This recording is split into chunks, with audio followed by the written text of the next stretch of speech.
Ride through the city like Brennan Schaub. I'm on a mission to get it all. Ride through the city like Brennan Schaub. If you ain't thick, please don't get involved. And now, Brandon Thick Boy Schaub. What is poppin', thickies? It is July 18th, Monday morning in Calabasas. Just cracked a fresh, cold DC. Not a sponsor. One day. One day, man. We'll get there, Chin. Mm-hmm. We're young bucks, dude. We're so young, man. We're just getting younger, too, dude. It's cool. You know, just two young guys. Yeah. You're looking swaggy today, dude. Thanks, bro. Matching. Single. So you step up your fashion game, dude. Yeah. I get it. The Why joggers, the dope kicks. Why not? Yeah, I'm not mad at that outfit at all, Chin Chin. Thanks, bro. Your boy is fresh off the plane from Fort Wayne, Indiana. Never been out there. I would definitely go back to Fort Wayne. Some of these, the coolest thing about my gig is I get to travel all over and experience all these different cities and towns and stuff like that. And Fort Wayne is thick city. Fort Wayne is it's like a small community, and they're just like they appreciate you going there. And not a ton to do. Not gonna lie to you guys. Some great restaurants. The local, I think, AAA baseball team, the Tin Hats. The Tin Hats. Your boy wore the jersey out there. The club is called the Summit Comedy Club. Same owners as Brickstown Comedy Club in Oklahoma City, and they own the Spokane, Washington Comedy Club, and they own Tacoma, and they're great, man. But when I was out there on, Friday, Thursday, this young man named Jacob, I think he's 22, 23 years old. He's very young, but he works at security at the Helium in Indianapolis, which is a newer club, Helium Club. And he sat in traffic and he drove 3 hours just to meet me and come to the show. And then he stayed after to introduce himself. And you can tell, he's a young kid, and he's, I don't think he struggled with confidence. He's just a bit of an introvert, And he was saying how big of a deal it is for him to even introduce himself and all this stuff. And they told me he's a comic and how hard it is for him to get stage time. And I said, dude, you drove 3 hours just to say hi to me? He goes, yeah, man.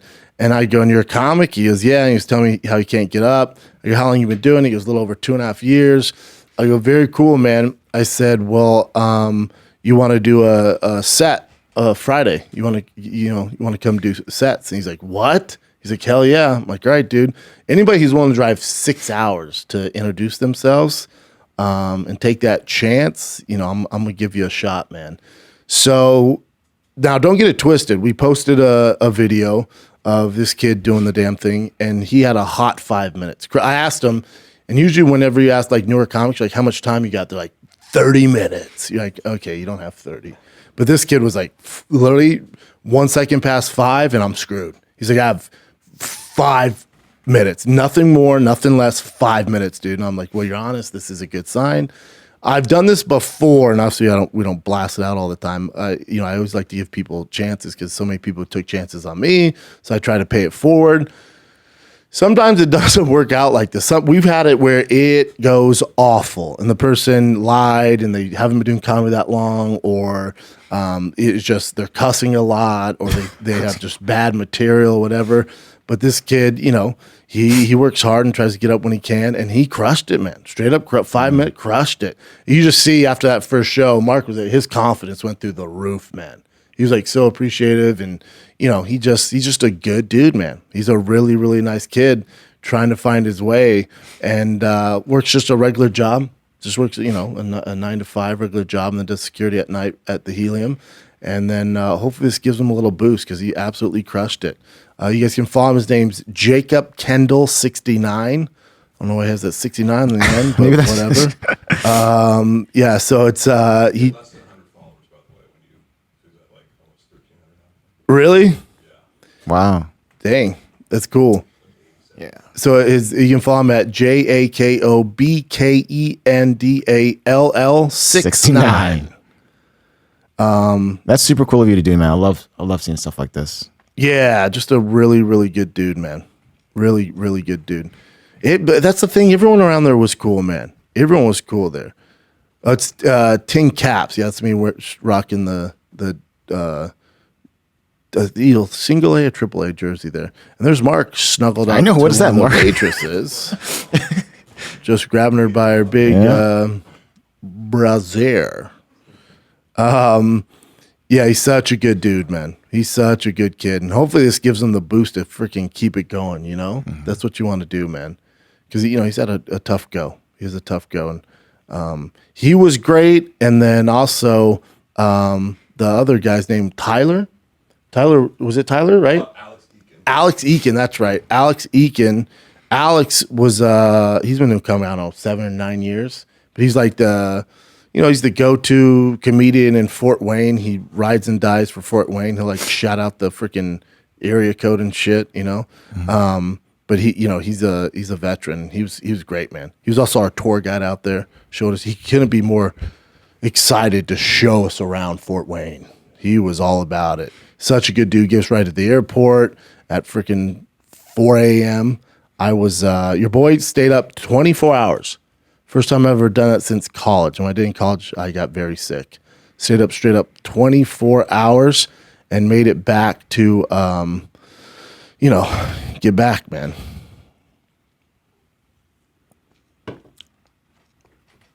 I was just reading that comment. That's cool.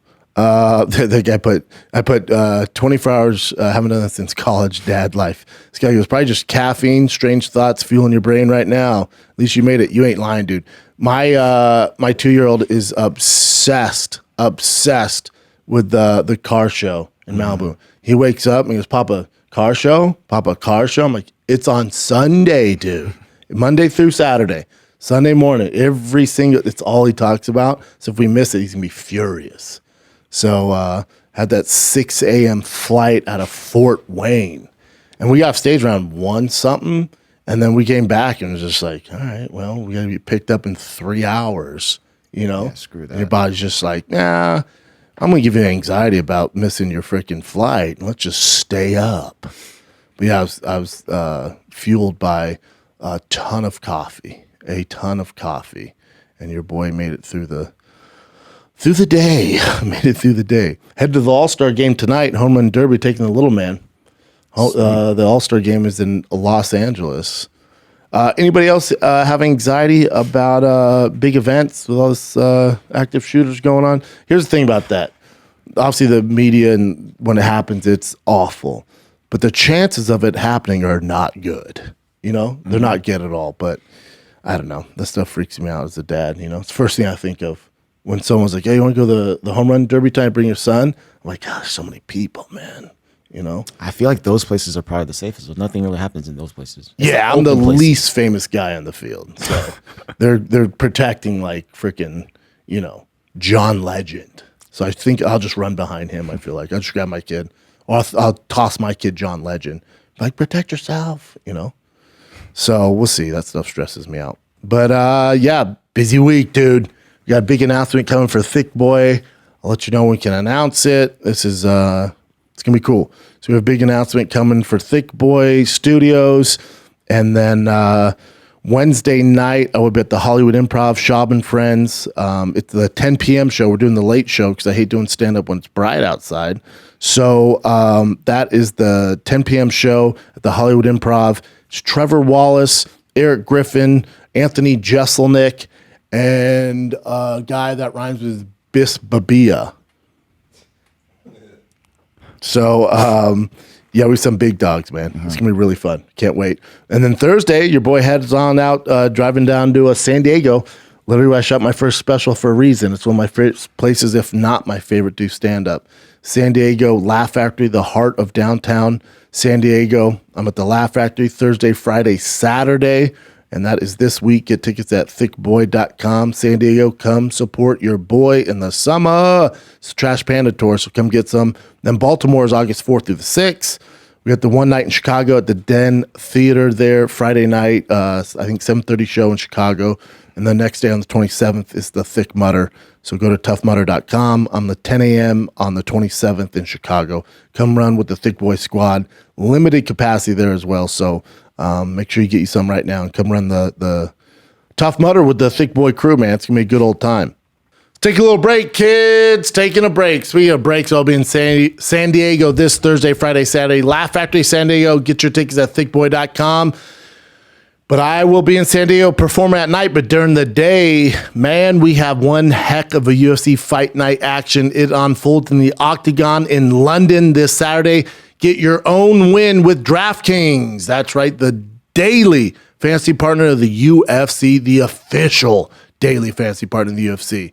Feel the thrill of every jab, kick, takedown while you play for your share of over $1 million in total prizes. Playing daily fantasy MMA is simple. Draft your lineup of 6 fighters while staying under the salary cap and rack up points for strikes, advances, KOs, and more with a stacked fight card this Saturday, plus a shot to claim your share at over $1 million in prizes. You'll experience the UFC Fight Night London like never before. DraftKings is safe, secure, reliable. Best of all, you can deposit, withdraw your cash whenever you want.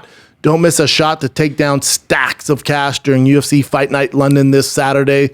Download the DraftKings app right now. Use the promo code SCHAUB. That's SCHAUB show to play fantasy MMA for your share at over $1 million in total prizes. That's promo code SCHAUB this Saturday at DraftKings, the official daily fantasy partner of UFC. Eligibility restrictions apply. See DraftKings.com for details. Hey, man, you guys are sleeping on awful mattresses. And you're like, man, I don't get it, man. I can't get right. It doesn't feel good. I've been sleeping on the same mattress since I was a kid. Oh, where'd you get it? Just your normal mattress store. Well, listen, that mattress is built for every Joe Schmo out there. You need a little Helix Sleep. That's right, Helix Sleep. They make custom mattresses just for your thick body. All you got to do is take the quiz, takes 2 minutes, and then they match you up with the perfect mattress just for you. Are you a side sleeper, back sleeper, tummy sleeper? You sleep hot, cold, Helix Sleep, they got you covered, man. They make the mattress that you need in your life that's not built for every Joe Schmo out there. It's built for you. Helix Sleep was even awarded the #1 best overall mattress pick of 2019-2020 by GQ and Wired magazine. I have them at my house. I can't get rid of my in-laws, can't get rid of my friends. I was like, oh, they just love me. Nope, they love my mattress because they get a great night rest. All right? Just go to helixsleep.com/Schaub, SCHAUB. Take their 2-minute sleep quiz and they will match you with your perfect mattress and they will give you the best sleep of your life. They have a 10-year warranty. You get to try it out for 100 nights risk-free, all right? They even pick it up if you don't love it, but you will, so don't worry about that. Helix is offering you guys up to $200 off all mattress orders and free pillows for all the listeners and viewers of the Schaub Show. Go to helixsleep.com/Schaub, SCHAUB. That's helixsleep.com/Schaub for up to $200 off. Now let's get into some fights, dude. That's why you guys are here. Let's get into some freaking fights. You had fights over the weekend, and this one I was able to watch from top to bottom because it was started at, I think, 11 a.m. 11 a.m. Pacific, yep. So I was on East Coast time in Fort Wayne, which is weird. It's East Coast time, right? Isn't that weird? Isn't that surprising? We're 3 hours ahead of you guys. Very strange. I didn't realize where Fort Wayne's at, man. I didn't realize it's like not far from Chicago. It's not far from Ohio, Detroit. Like so many people came from all these spots. I'm like, what is that? Like a 2-day drive? They're like, hour and a half. I'm like, we're an hour and a half away from Chicago? They're like, yeah, dude. I'm like, oh my God. I had no clue. We're going to post my bit on Rudy this week because Fort Wayne is like, I think 60 miles from the University of Notre Dame. So I do the Green Room Diaries and I write a joke in the green room and then perform it at the top of every show just for that certain city. And then we post those for you guys. So this week it's Indiana, but it's based off Notre Dame and the movie Rudy. And that will be out very soon. It's a fun one. Team's editing it together now. It's a fun one. If Rudy sees it, he's going to be pissed. What can you do? But yeah, I was able to watch all the fights because it's at such a weird time. It didn't make sense because this one was weird to me. I'm curious what the viewership was like fighting at that time. But it's in, I think, Long Island. and you have 2 Mexican fighters in the main event in Long Island. I mean, you could have put it anywhere. I mean, you could have put it in Arizona, Texas, California, anywhere else, anywhere with Latins. But the crowd was loud, and I think it was the biggest gate ever in that arena, the most tickets ever sold. So the UFC's like, shut your pie hole. I'm like, no doubt, you're doing well. All right. Fights were good, man. Fights were good. I'll tell you what, and I told you guys this last week, but Dustin Jacoby, man, I think he's won 9 in a row now. This kid is a problem. He's a Colorado boy, trains out of Factory X, and stand-up is off the chain. So he's interesting because this is his second stint in the UFC. His first one, he lost both fights. He lost to another Colorado product in Chris Camozzi, who I came up with. Shout out to Chris Camozzi. He lost 2 fights in the UFC, and then went, we're all set, buddy. So then he goes to Hoosiers Fight Club. That must have been a disaster for you. And then he goes to Cage Fury, World Series of Fighting. He fights David Branch there. Tough fight, loses that. Then he goes to CCW, Titan. Shout out to Lex McMahon, who owns Titan. Then he goes to Bellator, loses to Mohammed Lawal. Shout out to Mohammed Lawal. Then he loses John Salter. It's a tough fight. Bellator goes, we're all set. He goes, all right, cool. I'm going to go to SCL 74, King of Sparta in Golden, Colorado. Shout out to Golden, Colorado. Great beer out there. Coors. Ever heard of it? Coors beer comes out of there, guys. So he goes there. He fights Cody East. Cody East is a Greg Jackson's product, and his brother's Tyler East. Now, I think Tyler is dead, and I think Cody's in prison currently. But I used to train with those 2 savages with John Jones back in the day. Those guys make John Jones look like Mother Teresa. They were out of control. I once had to spar Tyler East on cocaine, and you've never seen anybody with better cardio. You've never seen more spinning back fist and spinning back elbows during a sparring session. He was trying to take my head off. And I get down like, oh my God, that guy's cardio is fucking nuts. What, he's Lance Armstrong? Coach was like, he's on something different, my man. I was like, oh, protein? I was just so naive. I'm like, what acai bowl? No, you'll figure it out one day. Your boy figured it out. And I'm 39 years old, and I was like, oh, wish I had some. Just kidding. So he goes on to fight Cody East, right? He gets 1 win. And then he gets on Dana White's Contender Series. He gets on there, he fights Ty Flores. And it's a good fight. Again, his background is kickboxing. He's a tip of the spear, skill-wise kickboxer. He fights Ty Flores and wins in Dana White Contender Series. And they give him a shot. They go, and it was a little, Dana White Contender Series really isn't for older guys like who have tried, for the younger bucks or guys who are trying to make a name and get into the UFC. It's a much better feeder system than the Ultimate Fighter. Not even close. I don't even know why they still do the Ultimate Fighter. 9 people watch, and it's very expensive to make. But ESPN's like, we'll take it. So, they give him the pass, which I was surprised by. Thank God they did, because I've always been a fan of them. They give him the pass. Right? And imagine this guy. He's older. He's not young. I want to say he's like 36. Look him up, Jin. 34. 34. You know what I'm saying? 34, Fort Morgan, Colorado. He's not young, but they give him a chance. And thank God they did. This guy goes on to win, including the Dana White Contender Series, 1, 2, 3, 4, 5, 6, 7 fights in a row in the UFC.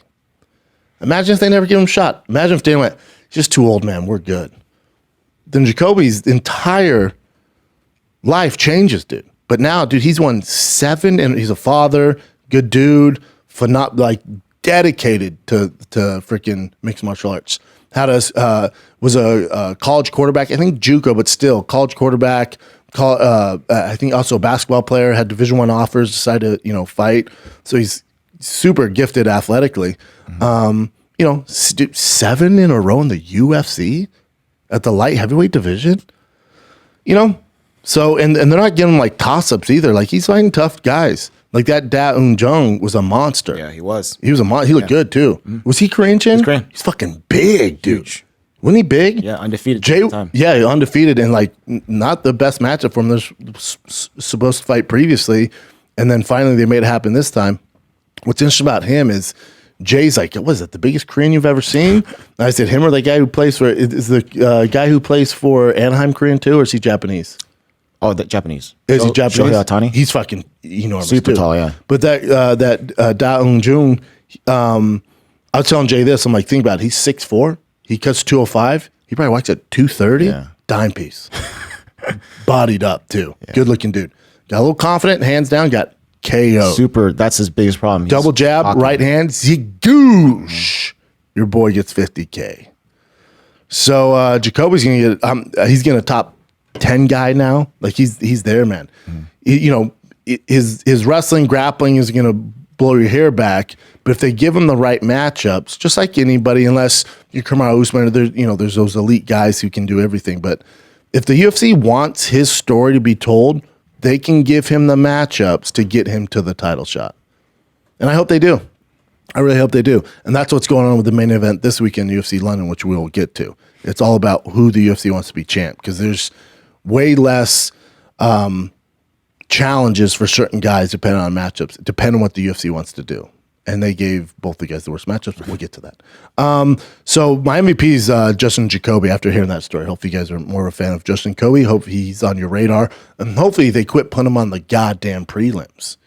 He's had some decisions, but the dude is stand-up wise, dude. Technical as shit. Great story. Great father. Monster, dude. He's fun to watch. They give him the right matchup, he's going to light you on fire. The one that broke my heart was my boy Jack Shore. Yeah. Jack Shore, we love. King of the Sting alumni. He always supports us. We support him. He's such a talented kid. And they give him Ricky Simone. A lot of people thought this was going to be, fight of the night. Good fight. It was a bummer to see, but also I'm a Ricky Simone fan. If you know, Ricky was the one guy who had the Theo Von mullet for a long time. Cuts his hair. Kind of has like that pseudo 80s, like, Kurt Russell, Escape LA vibe going on. But he looked so much stronger than Jack Shore. I know. He just looked like, he just looked like he's there. Yeah. Now, don't feel too bad for Jack Shore. Like, Jack Shore's young. He has all the talent in the world. He just has to go back to the drawing board. That arm triangle choke was pretty savage. So, Ricky Simone's been doing it a lot longer. He's more of a UFC vet. He'll get there. He'll get there. So, for Ricky Simone, he's just a veteran. It's his time. For Jack Shore, head up, brother. Head up. And that is 1, 2, 3, 4, 5 in a row for him. And he, before he stumbled upon 2 losses to Uriah Faber and Rob Font, which is nothing to hang your head about, and also Rob Font was fight of the night, he's beat some fucking monsters, dude. Monsters. This was a very tough matchup for Jack Shore where he's at, But Jack Shore, it just shows you where the UFC thinks he's at, because he was undefeated. He went into the fight 16-0. Obviously lost this one. I thought this was too much too soon. I would have liked to slow it down a little bit. Ricky Simone's been there with Uriah Faber. He's beat top echelon guys. I would have liked them to slow it down a little bit for him. But it shows you where Jack Shore's at. And if I know anything about Jack Shore, and this happens with all great fighters, is you have these speed bumps to get you ready for the push to get a title shot. Like, this will get him ready. This is what he needed. Certain guys need that. Like, if you look at Francis Ngannou versus Stipe the first time, Francis thought he was just going to walk through him. As he's walking to the octagon, he looks at Dana and goes, get the private jet ready. And Dana's like, what the fuck? No private jet. Then he gets mollywopped, right? So, but think how much better Francis has gotten from that fight. He's gotten so much better. Ridiculous. So, head up, Jack Shore. We love you here, man. What else do we have going on? You also have the great comeback fight everyone talks about. It was good. Poor Miesha Tate. It's a tough pill to swallow for Miesha Tate at her age. Lauren Murphy did the goddamn thing, showed out. Shane Burgos got the job done. Matt Schnell is the one everyone's talking about. We're just getting dope. just fucking. It was like a Rudy story. Awesome comeback. You know what I'm saying? Yeah, great comeback. Comeback of the year for sure. Your boy Jinglang's back. Killed it, huh? Yeah. Good for him, man. I thought his confidence was fucked, but he was like, hold the fort and beat the shit out of Muslim. For Miesha Tate and Michelle Waterson, there's very common things going on here. They're both older, later in their career. Losses at this stage is a huge setback. I think for Michelle Waterson, she's really an atom weight. She's light for the division. Amanda Lemos is a savage, such a savage. So they're not doing Michelle any favors here, man. They're just not. So for Misha and Michelle Waterson, I think the love for the game is there if they still want to do it, depending how much the UFC is paying them. But as far as a championship run, it's going to be tough for both of them now. Very, very tough. And the main event, Yair and Brian Ortega, they obviously have so much respect for each other, and there's a friendly relationship there, which I think hurt them, which we'll get to. But they both vowed to, show their true Mexican bloodlines and fight like Mexicans, and they did. They came out firing. Brian Ortega, after the fight, went on to say he was winning the entire fight until his shoulder popped out. I didn't see it that way. I thought on the feet, Brian was in a little bit of trouble. I thought there was a huge speed advantage for Yair. He was landing. I know Brian Ortega has a chin, but you only have so much chin. If to do that for 5 rounds can be very tough. And he's been through some wars, and which is why he's had all these injuries, and which is why he hasn't fought 9 months, and he has these long layoffs. And for Yair, he just looked like the fresher fighter. And then, obviously if you are on Brian Ortega's side, which I am 99.999% of the time, it was going his way as far as getting the takedown, and that's where the fight starts. But then he gets that takedown, right? And Yair goes to an armbar. And they stop the fight, and everyone's like, oh, run it back. Brian Ortega hurt his shoulder. I text the group, and we only get the time of it. I don't know which experts in the MMA game. I think Kenny Florian might be the only one saying this. As soon as that happened, I text the Thick Boy chat, and you can only get the time. As soon as that happened, before they even gave out the decision from the commission and the judges and all that, I said, oh, that's a submission. That was a submission. That was a submission victory for Yair Rodriguez. And what's going on in the game now is, I don't know who the analysts were. I think it was Anik, DC, and Felder. Yeah. But I think if you had more of a jiu-jitsu perspective, Rogan has very good jiu-jitsu perspective, Dominic Cruz, those guys would have noticed what was going on. Because if you notice, the reason this should be labeled as submission victory for Yair Rodriguez, and don't get it twisted in any facet. Nobody loves Brian Ortega more than I do. I came up with Brian. I knew Brian, I cornered Brian before his fight in the UFC. When he fought in some small show, I cornered him. I love Brian Ortega. Me and him did camps together. I fucking absolutely love that kid. We did that awful movie together with Shia LaBeouf, okay? And he almost beat Shia LaBeouf up. But I told my brother, hopefully Yair's not so friendly with Brian that he goes, oh, yeah, let's run it back. That's such a shame. Because if I'm Yair, you have about 30 seconds when they hand you that mic to paint the narrative. And that narrative goes worldwide. And once you do that, that's your moment. If you miss it, it's over. You can say in the press conference that it's not as powerful. If you do it right when DC hands you the mic, you change the entire narrative. Because my narrative, if I'm his team, goes, hold on, that was submission. Because think about it. If Brian did that because he's so well known for his jiu-jitsu submission skills, we all think he's the best in the division, or some would even say the best submission artist in the UFC. This Charles Oliveira would have an argument for that because of his finishes. But as far as straight up technical jiu-jitsu, his name's T-City, comes under Henry Gracie. He's basically born in the jiu-jitsu gym. I think if Ortega was on the bottom and got this, people are like, that's a submission. But because it's Yair doing it to Brian Ortega, who is a jiu-jitsu expert, we go, oh, Brian's shoulder must have blown out. Well, let's talk about that. If you break it down, what caused the shoulder to blow out? Now, Brian Ortega's coming off 2 shoulder surgeries, and he's because of his fighting style, and he goes so hard in the paint during training camp, he's rough on his body. So you're getting these long layoffs from Brian Ortega.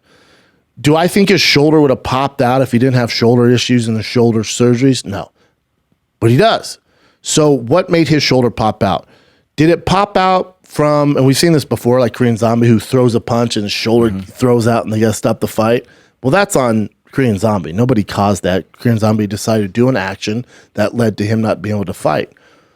In this case, and Yair and Brian Ortega, the action that caused Brian Ortega to tap out and stop fighting was an action of offense from Yair Rodriguez.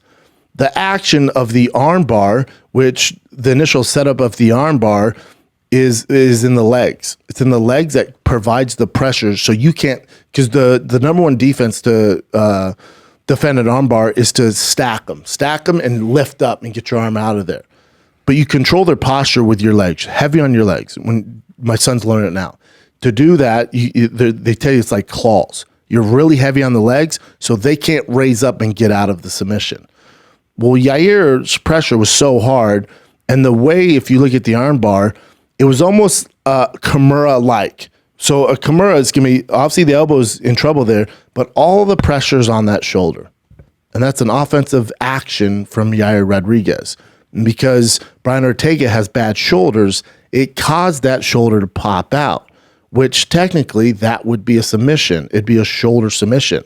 But because, and I'm not saying DC and Anik and Paul Felder don't know jiu-jitsu, but at the highest level, you would know that in that compromising position that Brian Ortega was in, there's so much pressure on his shoulder that technically would be a submission, but it's not very common. So you just go, oh, he fell back and hurt his shoulder. I went, oh, that's a submission. I think most jiu-jitsu practitioners or people that are black belts in jiu-jitsu would consider that a submission. But the average fan goes, oh, Brian hurt his shoulder, fell back. Yeah, but why did he blow out his shoulder? Why did the fight stop? Again, if Brian threw his shoulder out when they're in the middle of the octagon and he misses and hits air doing an offensive position and throws his shoulder out, stop the fight, threw his shoulder out, that's on Brian. The only reason Brian's shoulder came out of socket and he was unable to continue the fight was due to an offensive submission tactic by Yair Rodriguez, which to me is clearly a submission. Whether he taps there, falls back and taps, it doesn't matter. The only reason that fight was stopped is because Yair Rodriguez got Brian Ortega in an armbar. And because you guys didn't see him tap because his arm was going to break, which is in most cases, he tapped because the pressure was so intense, it blew out his shoulder, which would be a submission right away. So for people, this is a horrible ending. I'm like, no. This is, if I'm Yair, I get on that mic and go, listen, all respect to Brian Ortega, I can't believe I submitted him.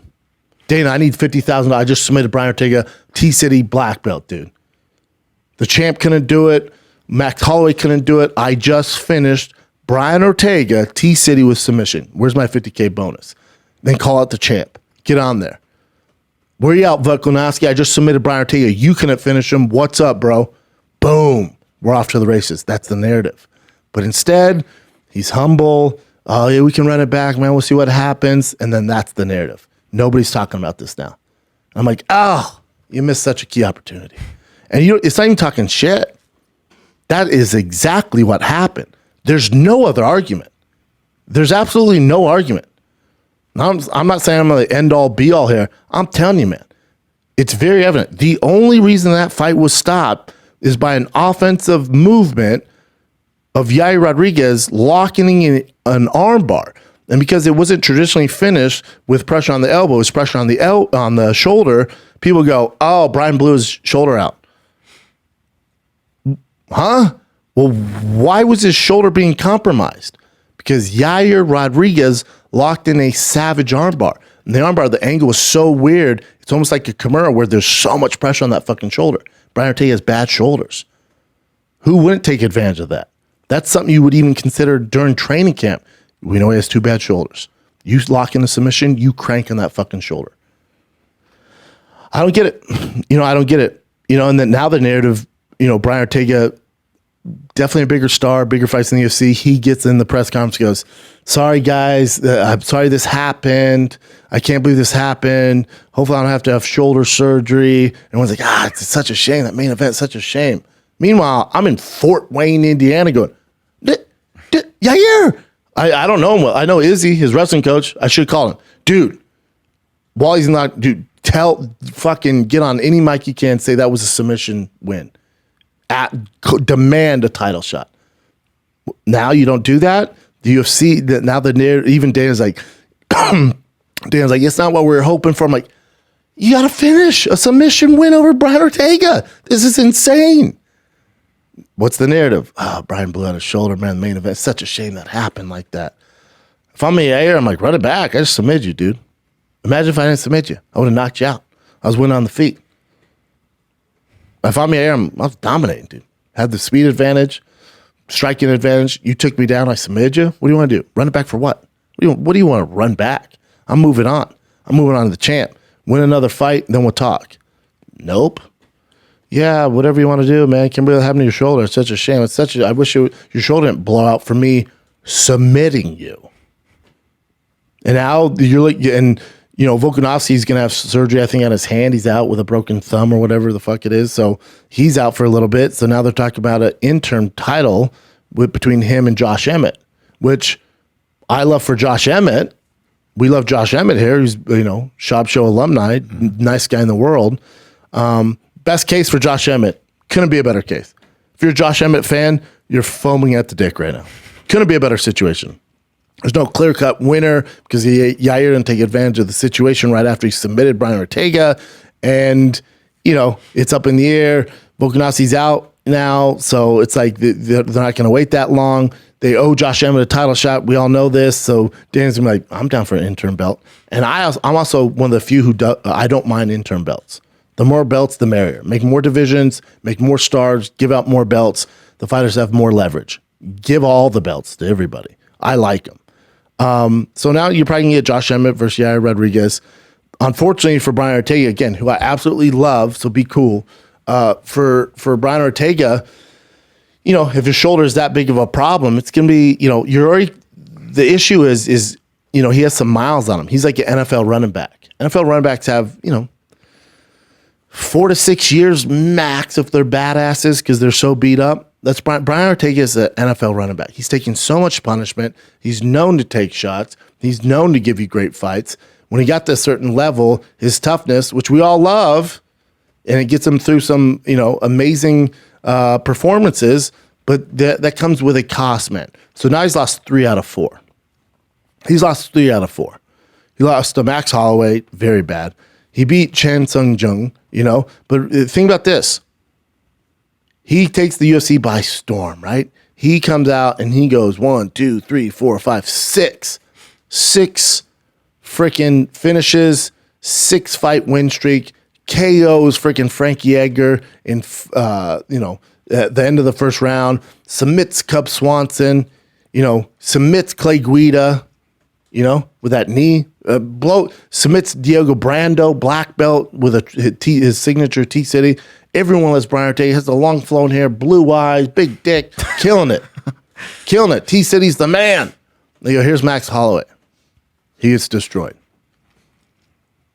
He gets destroyed. Yeah. He takes 2 years off. 2 years. Right under 2 years. About 10 months. He takes 10 months off. They give him the Korean Zombie. He's not young. He's got some miles on him as well. He beats the shit out of Korean Zombie.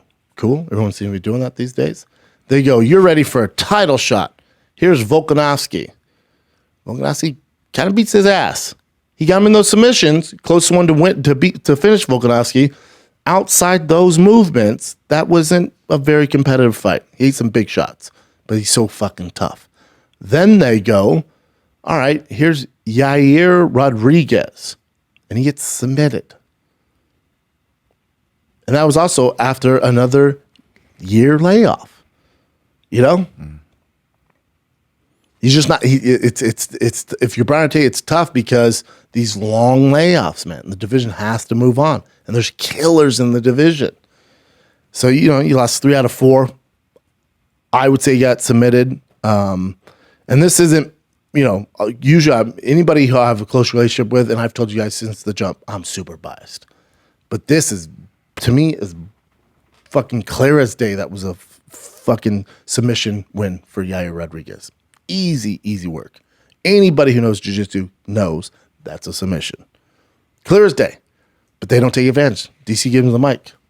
Super humble, and which is great. I love that. I actually prefer that than trash talk. But you have to have some confidence and call out the champ.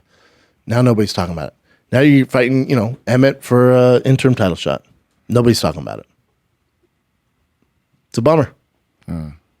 Yeah, so if it was a broken arm, that'd be considered submission, right? Like an armbar, break it. Yeah, because most of the MMA community is not familiar, or especially the casuals, aren't familiar with the positioning of that armbar setup and the pressure on the shoulder. Yeah.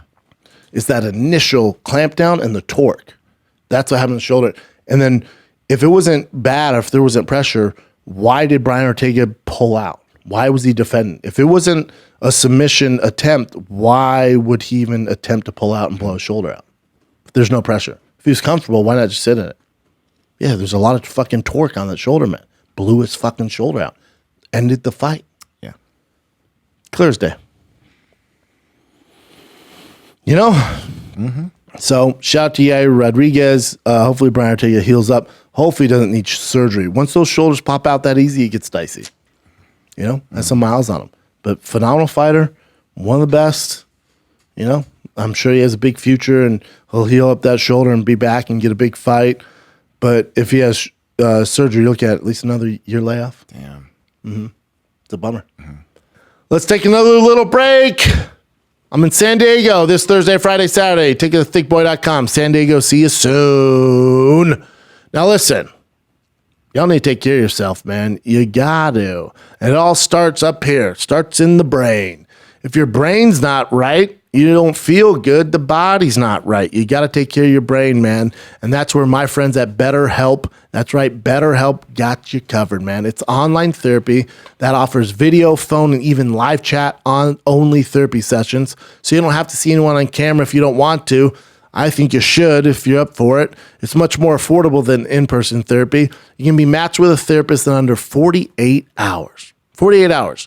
I have a therapist. It's life-changing. You're talking to real licensed professionals that help you navigate this crazy world that we're in. Maybe it's stress as a dad, a husband, whatever it is. Work, you got to talk to a professional, help you untangle all this craziness we go through. Anxiety, whatever it is, they're going to help you with it, man. But you need a professional.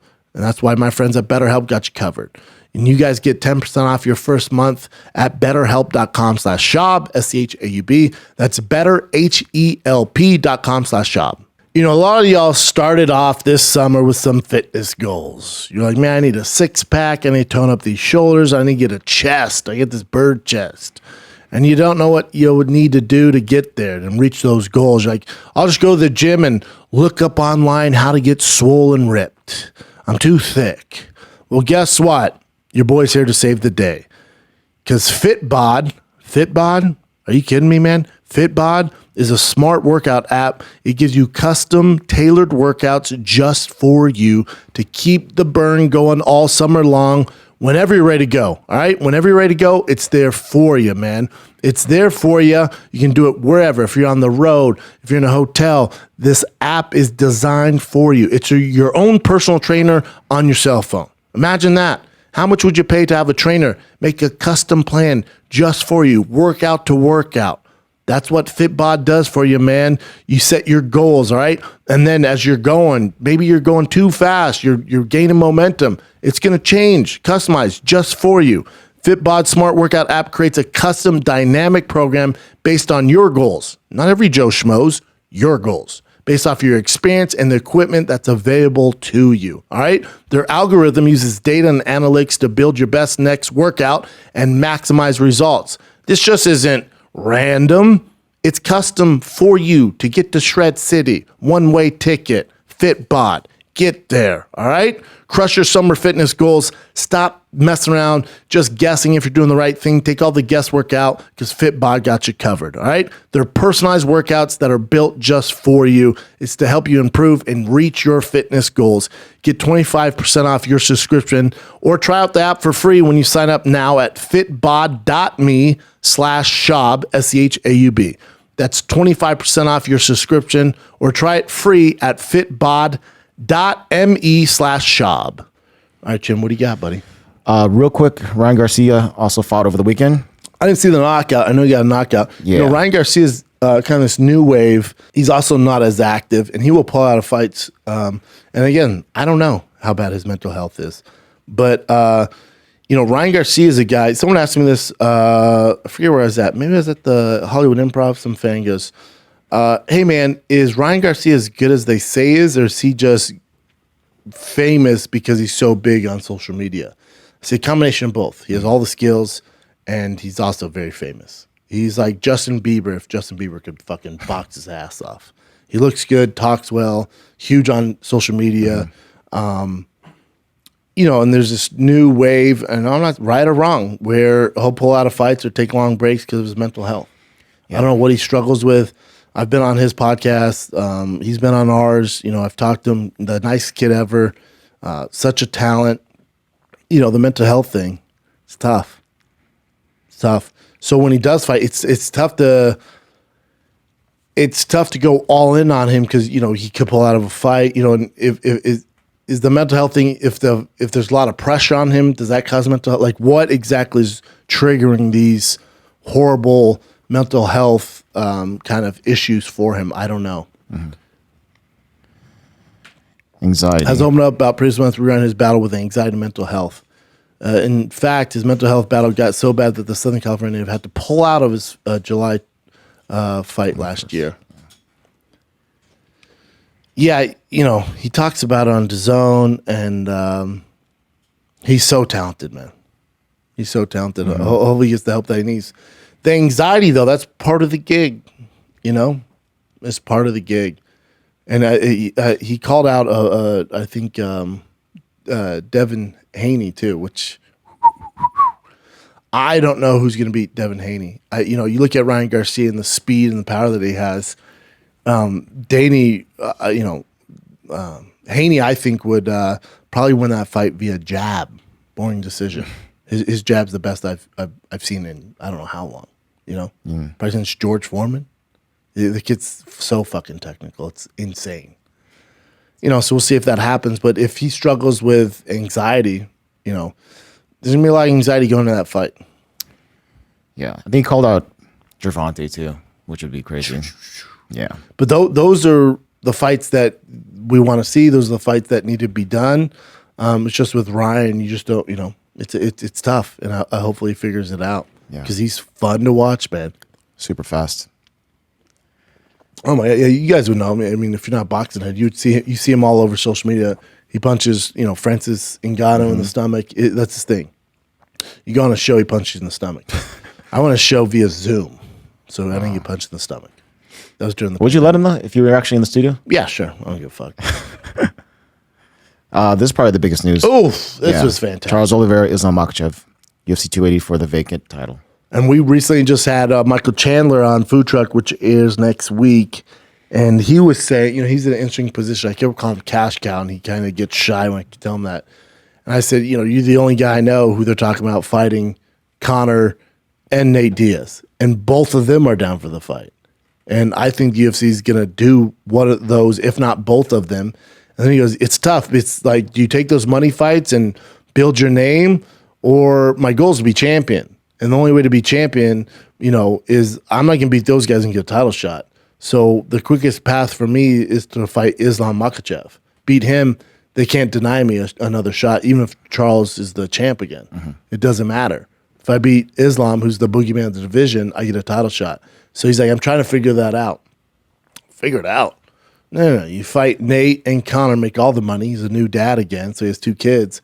Make all the fucking money, take all their fan base, take all the fame, beat both of them, and then go for the title shot.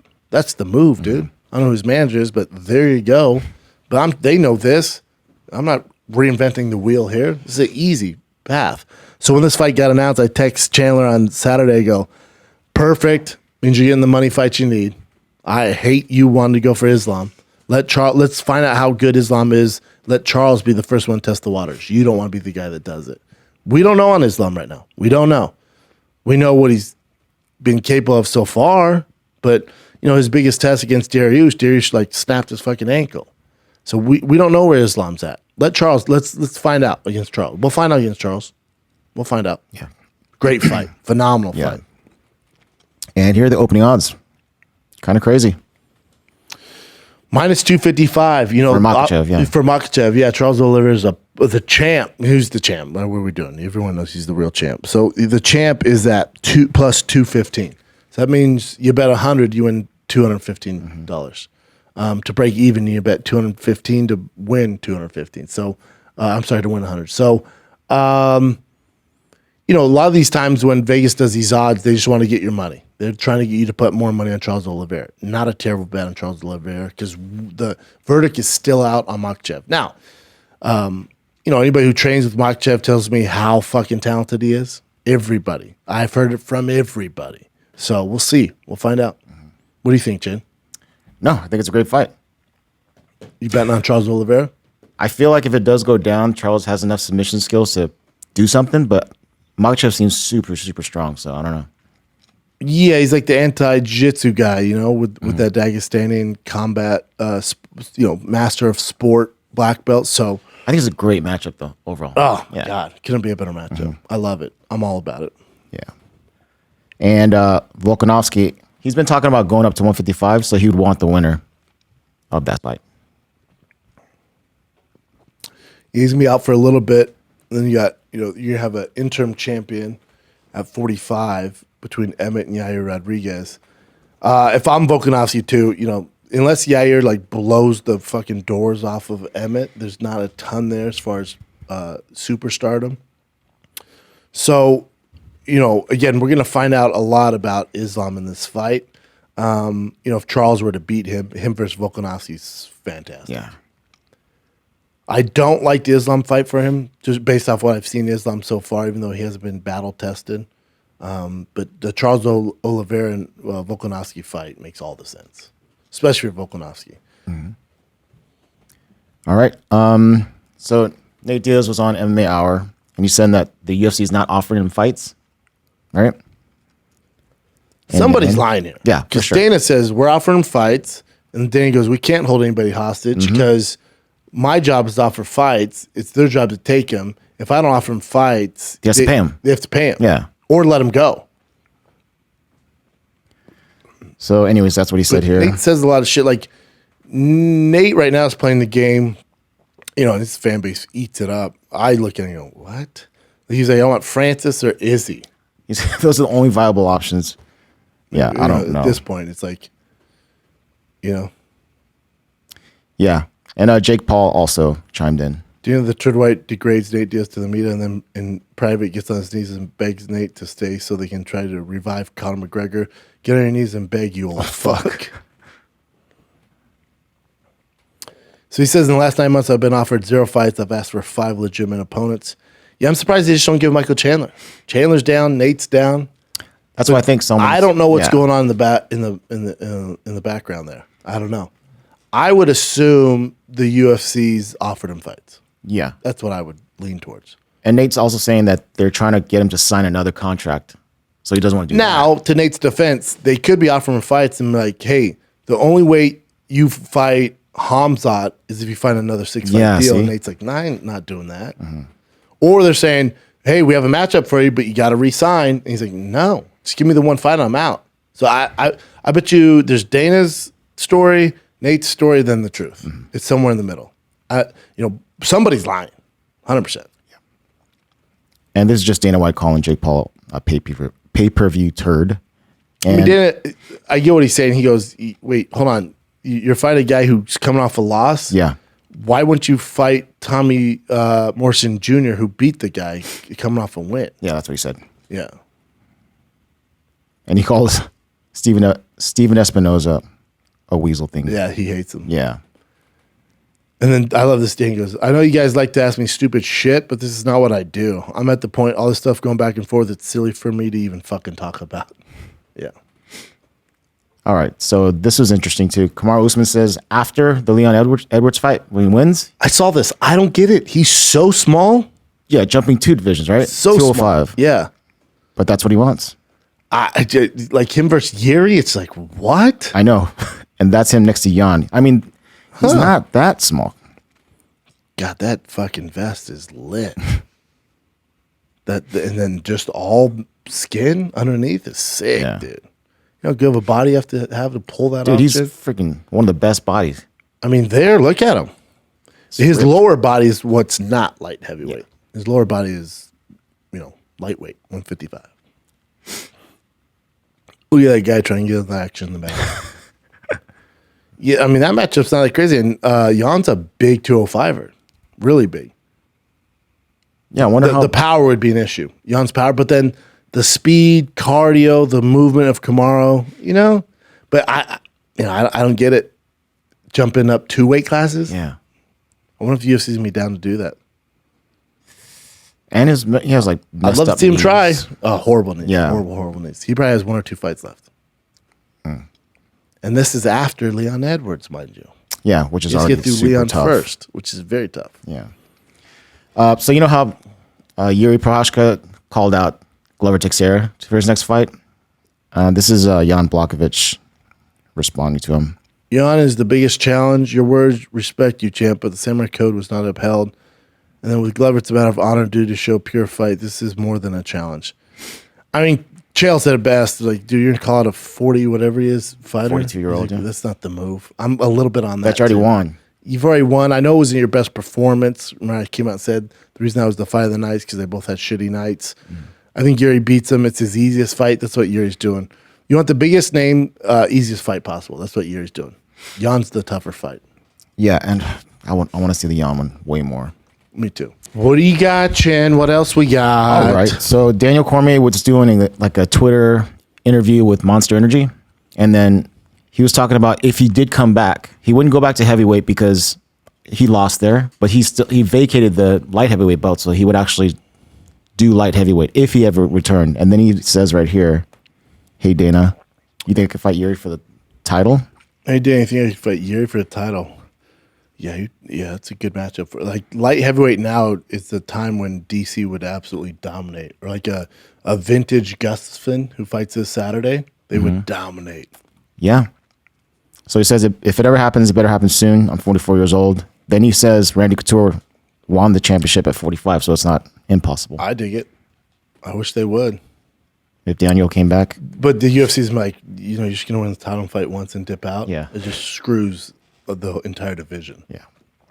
And just makes everyone look bad. I'd love that for DC, though. Yeah. Check this out. So the Warrior movie, they're going to do a TV series, and Daniel Cormier's going to be in it. Oh, sick. Yeah. And this is what he wrote on his... Came from Lafayette, Louisiana to bring lights of the octagon. Now I take on Hollywood. I teased a while back, but not to reality thanks to Paramount Plus and Lionsgate. Truly honored and excited for this next chapter of my life. Good for DC. Killing it, dude. These boys are crushing it. Yeah. So Darren Till, at first, he had to pull out the Hermanson fight. Mm-hmm. It was an undisclosed injury, but then it turns out it was his knee. Like he has issues with his knees. How bad? Pretty bad. But it's just so frustrating at this point in my career. Till said in an interview with Block Asset, I'm happy for the way English MMA is going to see all these up-and-comers, Aspinall, Pimlet, Muhammad, all these guys. I'm so happy to see them in the position they're in, but it's so fucking frustrating for me at some same time because I know my potential.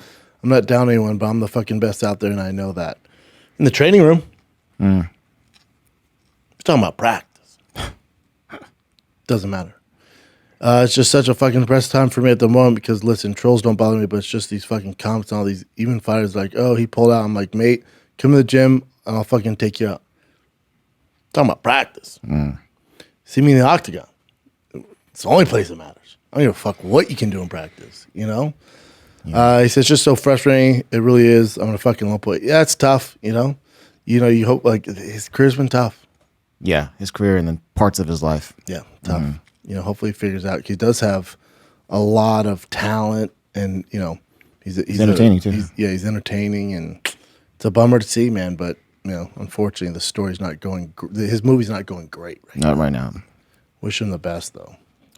All right, so Frankie Edgar is saying that he wants one more fight then to retire. So he wants someone that's in New York City. I think he's talking about he'd love to fight Dominic Cruz. I'd be all about that. But Dominic Cruz fighting our boy Cheeto. So even in win, lose, or draw, Cruz should take that fight.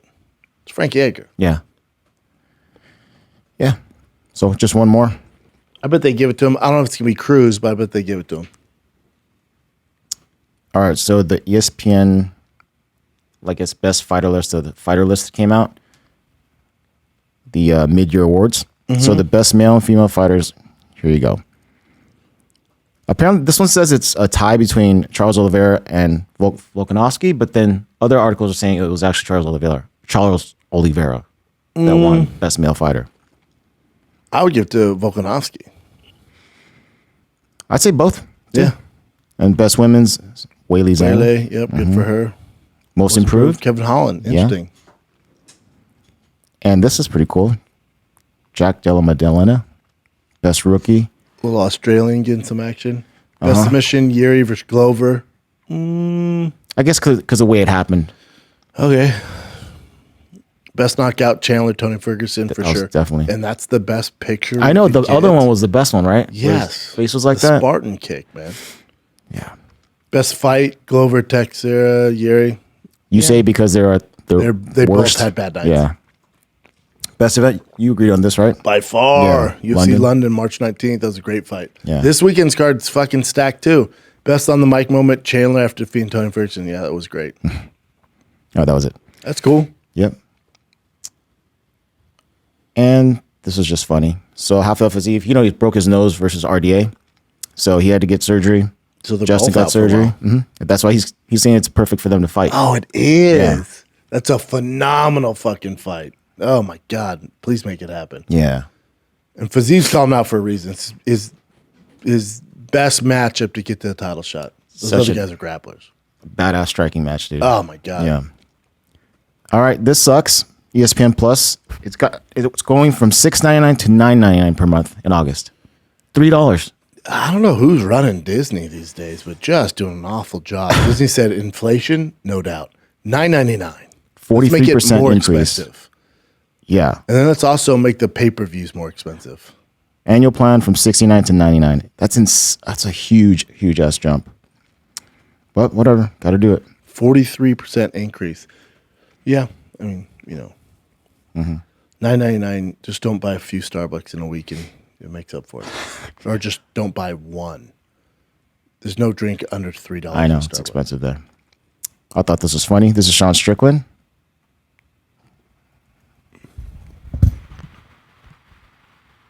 I'm here with my boy Diego, right? And I was like, after this fight, I'm gonna buy me a fucking Hellcat, 700 horsepower, all the bling. Great car. But then I got knocked the fuck out. So now I'm like, what is this? Honda accent? What is this fucking thing? So man, this is what my life's come down to, the Honda fucking accent. The guy's all, God damn it.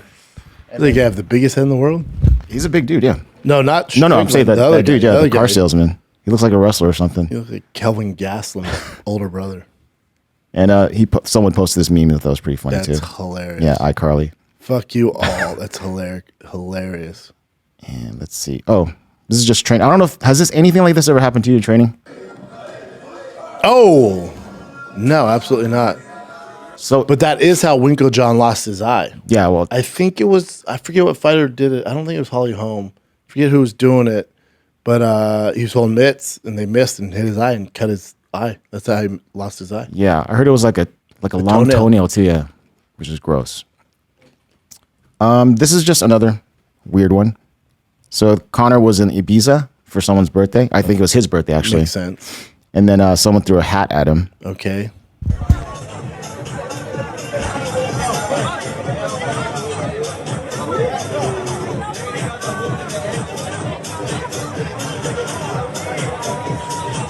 I wonder what the hat was. I don't know, but do you remember back in the day, Katzengano? If this loads up I wonder here. what the hat was that pissed him off. I mean, someone just threw a hat So at like, him. no, but I think the reason he was pissed is because it was. Wait, why are you showing me this? Oh, he dodged the Katzengano, hat. yeah, and he slips it perfectly. Boom. Boom. Yeah, Great. this hat happened a while movement. ago. Yeah, I wonder what the hat was that triggered him. Was it? I mean, just someone throwing a hat at you. I don't think so. It had to be someone with the hat because he looked down at it and then he was pissed off. Yeah, he was pissed.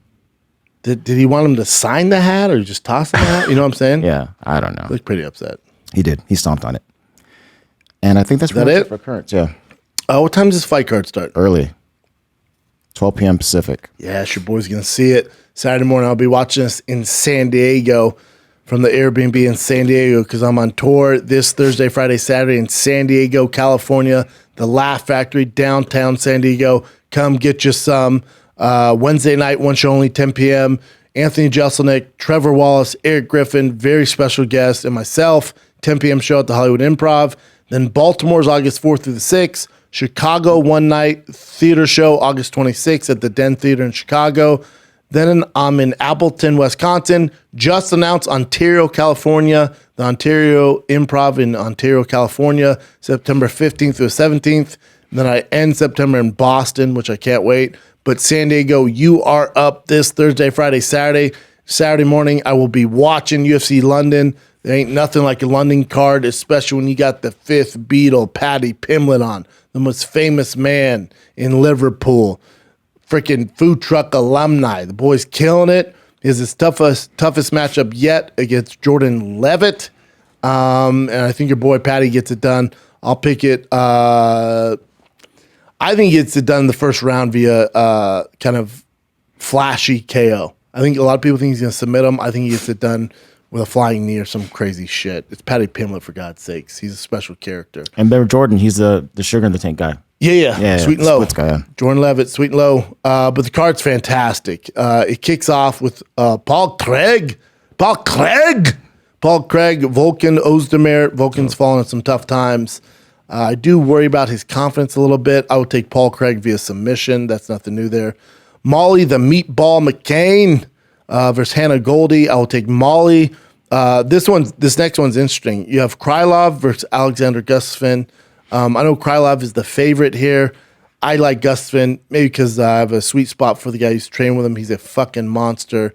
If he was born on any other year, I'll give a 5-year grace period there. He'd be your multi-time light heavyweight champion if there weren't guys like DC and John Jones around when he was in his prime. But here he is now. So, this is all predicated off if you want to put your money on a guy, you don't know where he's at mentally. If he wants to be there, he could win the fight. If he doesn't, it's going to get ugly. Krylov's a fucking monster. But I'll take Gustafsson anyways. Paddy Pimblett, Jordan Levitt. Tough fight for Jordan. Big name fight, but you're in his backyard. Paddy Pimblett, you could just have him on the card. You'd sell this bitch out. Paddy's going to show out, continue the hype train, the Liverpool hype train. I'll take Paddy Pimblett via KO in the first round. This next one's interesting. You got Jack Hermanson versus Chris Curtis. It's even money. I think it's minus 110 on each guy. Chris Curtis off the short notice fight because Darren Till pulled out. I'd love to see Darren Till versus Jack Hermanson, but we're not getting it. So they call up Chris Curtis. They're right there in the rankings. I think it's like 8 and 9. I would take Hermanson via submission, late round submission, if he can get him down. I think he gets it done. He gets the submission going. The main event, this is what I want to talk about. So in the main event, remember, after Tom Aspinall's last win against Volkov, which was phenomenal fucking victory, and you also had Tai Tuivasa get a big win too over Derek Lewis. And I said, we're going to find out who the UFC wants to be champs. Mm-hmm. What's interesting, because the UFC went, let's just give Tom and Tai Tuivasa the worst matchups possible. So, Tom's obviously undefeated in the UFC, speed's his advantage. He's always been the better athlete. This is the first time he's not the better athlete. Aspinall's undefeated in the UFC is what I mean. He has 2 losses outside the UFC, which I don't care about. He's undefeated in the UFC, and he's, 3 TKOs, 2 submissions. He's finishing everybody. He finished freaking Volkov. He finished Andrei Arlovsky, which is impossible to do. He's had, 5 fights in the UFC, and 4 of them are performance of the nights. London, the UK in general, could use heavyweight champ as their face of mixed martial arts. Right now, it's Paddy Pimblett. It really is. He's bigger than his record shows, and he's bigger than his experience. I think he'll get there, and I think that, like I told you, I think his train continues to steamroll on over Jordan Levitt. That being said, this is the first fight, Tom Aspinall, who is 100% as far as takedown defense goes. I will bet anybody that wants to bet Curtis Blaydes takes Tom down. I will guarantee you Curtis Blaydes takes Tom Aspinall down. Tom is a black belt on the ground. Like I said, a lot of Tom's victories have come from a speed advantage, and he's fought decent wrestlers. Nobody like Curtis Blades. If you've seen what Curtis Blades did to Alistair Overeem, you'll rethink where you want to put your money on this fight. Curtis Blades is an underdog in this fight. I'm half British. My mom, born and raised, grew up with family with accents, shit like that. I always root for the English, always. Curtis Blades trains with my former team. I talked to his head coach, Cody Donovan, last week. He was telling me how much of a monster Curtis is, how much better he gets every camp. I like to make money. The one thing I like more than being English is making money. Curtis Blades being an underdog is insulting.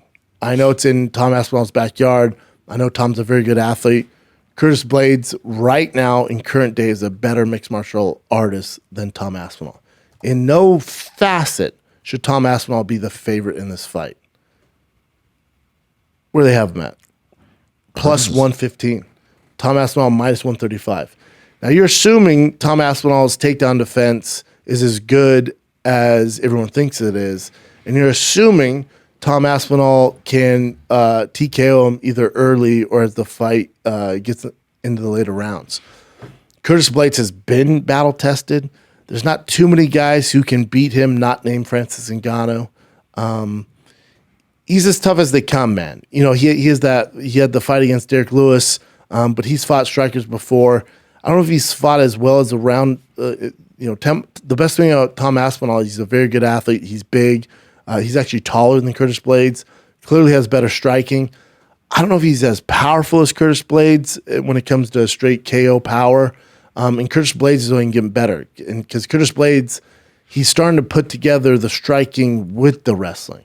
Now, Curtis Blades, his nickname is Blades for a reason because his elbow is his ground and pound. And also he rhymes with his last name. But Curtis Blades' takedown, once he does get you down, you don't have to worry about submissions. You have to worry about your face getting beaten to a pulp.